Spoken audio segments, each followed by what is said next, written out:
Hi friends, welcome back to my channel. So నిన్నటి episode అయితే మీకు ఎట్లా అనిపించింది ఫ్రెండ్స్? కింద కామెంట్ చేయండి. నాకైతే యష్మి పెద్ద తోపులా ఫీల్ అవుతున్నట్టు అయితే అనిపించింది.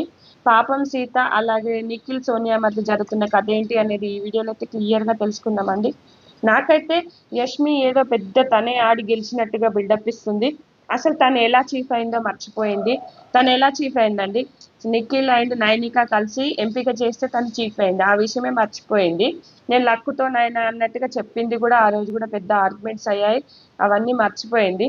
అలాగే తను ఏదో టాస్క్లు ఆడి గెలిచినట్టుగా నేనైతే గెలిచిన, నేను నా ఎంజాయ్మెంట్ సెలబ్రేట్ చేసుకుంటా అన్నట్టుగా మాట్లాడుతుంది.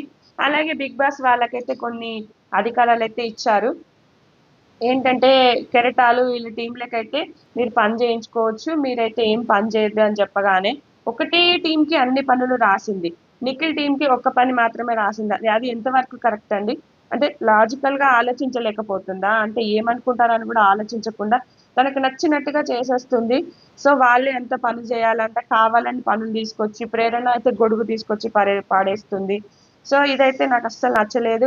యష్మి బిహేవియర్ అయితే కొంచెం కూడా నచ్చలేదు. వాళ్ళ టీం మెంబర్స్లో ఒక శేఖర్ భాష తప్ప ఇంకా అందరూ పిచ్చి పిచ్చిగా అయితే బిహేవ్ చేస్తున్నారు. ఆ అబ్బాయి అయితే నిన్న సీతతోని అనవసరంగా అయితే గొడవ పడ్డాడు అనిపించింది. ఎందుకంటే తోమినా కొద్దీ వాళ్ళు వేస్తూనే ఉన్నారు. సో ఏదైనా కూడా మానవత్వంతో ఆలోచించి చేయించగలగాలి. బయటకి ఎలా వెళ్తుందో అనేది వాళ్ళకి తెలియకుండా ఇష్టం వచ్చినట్టుగా అయితే బిగ్ బాస్ లో బిహేవ్ చేస్తున్నారు.